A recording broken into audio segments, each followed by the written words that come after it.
नमस्कार दर्शकों। आज 25 साल बाद ठाकरे परिवार के हाथ से बीएमसी की जो सत्ता है वो छीनी। तो इसका क्या कारण?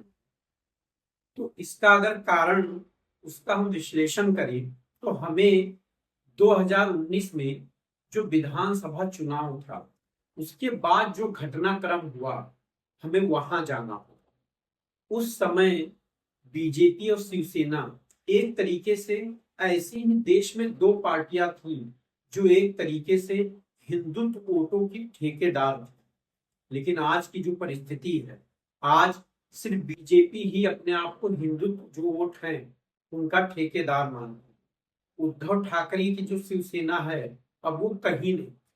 तो मैंने कहा कि ये बदलाव क्यों आया, क्योंकि 2019 में आप जानते हैं कि कैसे उद्धव ठाकरे ने सिर्फ सीएम की कुर्सी के लिए एक तरीके से ऐसा काम किया जिसके परिणाम उनको ये तो समझ में आए होंगे कि हाँ, इसके कुछ तो दुष्परिणाम होंगे, लेकिन इतने होंगे वो शायद वो भी नहीं जानते।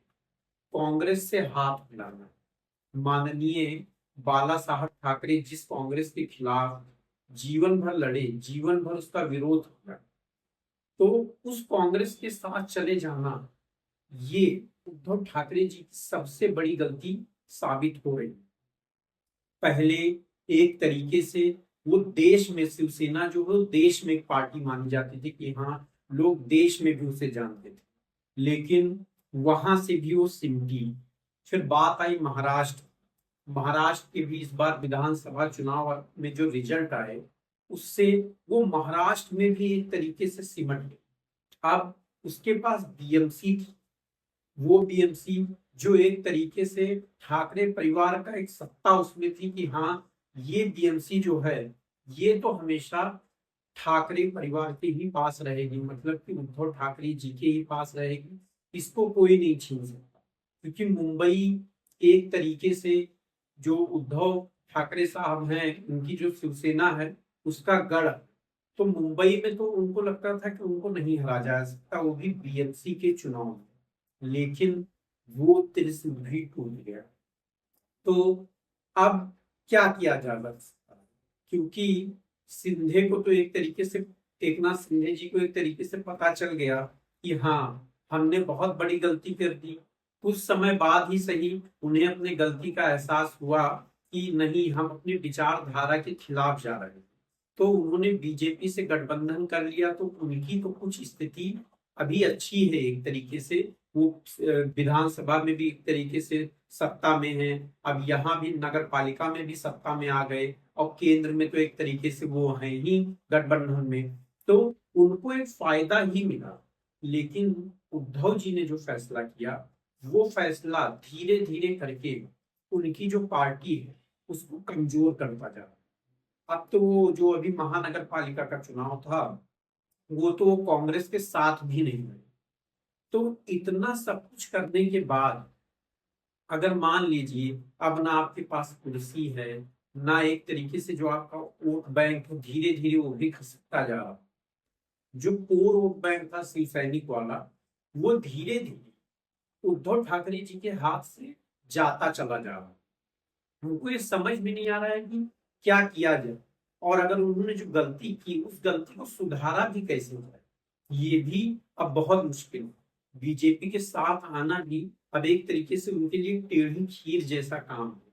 हाँ, जब एकनाथ शिंदे जी आ रहे थे तब उनके साथ अगर वो आ जाते तो आज एक तरीके से जो उद्धव ठाकरे जी की शिवसेना है उसका ये हाल नहीं होता। क्योंकि एक जो मान लीजिए वोटर होता है वो हमेशा एक चीज सोचता है कि हाँ, ये पार्टी, इसकी ये विचारधारा है, ये विचारधारा से कभी समझौता नहीं कर सकता। और कभी भी आप 2019 से पहले किसी से भी पूछ लो, किसी कांग्रेसी से पूछ लो, किसी शिव सैनिक से पूछ लो, किसी से भी पूछ लो, वो कभी इस बात को प्रेडिक्ट कर ही नहीं सकता था कि शिवसेना कभी कांग्रेस के साथ जाए। एक तरीके से ये एक राजनीति में एक ऐसा भूचाल था जो कभी अब नहीं आ पाएगा। जैसे मान लीजिए वही बात हो गई कि बीजेपी ने कांग्रेस के साथ गठबंधन कर लिया, इतनी बड़ी ये घटना थी। तो जो कुर्सी है आज नहीं तो कल उनको मिल ही जाएगा।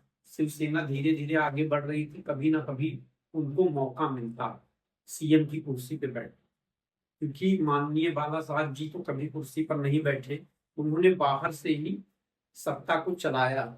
अगर उन्हीं के निर्देशों का पालन किया गया होता तो आज बीएमसी चुनाव में उद्धव ठाकरे जी की जो शिवसेना है उसको इस तरीके से हार का मुंह ना देखना पड़ता। अब आपके पास समय भी नहीं है, क्योंकि अब लगभग 5 साल बाद आपको फिर से मौका मिलेगा ये साबित करने का कि आपकी शिवसेना आगे बढ़ी है या और पीछे चली गई है।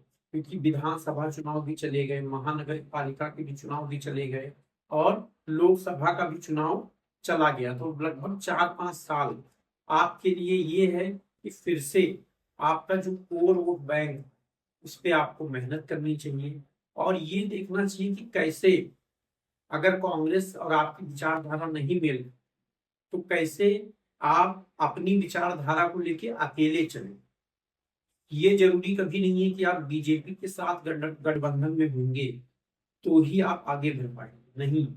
आपको अपना जो वोट बैंक है, अपनी जो विचारधारा है, खाली उसको लेके चलना। तो ये सिर्फ मेरा सुझाव उद्धव ठाकरे की शिवसेना की, वरना उनकी पार्टी में बहुत सारे ऐसे रणनीतिकार हैं जो एक तरीके से अलग अलग रणनीति बनाते रहते हैं। तो मेरा जो नजरिया मैंने आपके सामने रखा। अब दर्शकों, आपको मेरा नजरिया कैसा लगा, उसके अलावा आप इस बारे में क्या सोचते कि आखिर जो उद्धव ठाकरे जी की शिवसेना है उसको क्यों हार का मुंह देखना पड़ा, उसका क्या कारण हो सकता है? उस कारण को आप कमेंट में लिखिए। वीडियो अच्छा लगा है तो लाइक कीजिए, चैनल को सब्सक्राइब कीजिए। धन्यवाद।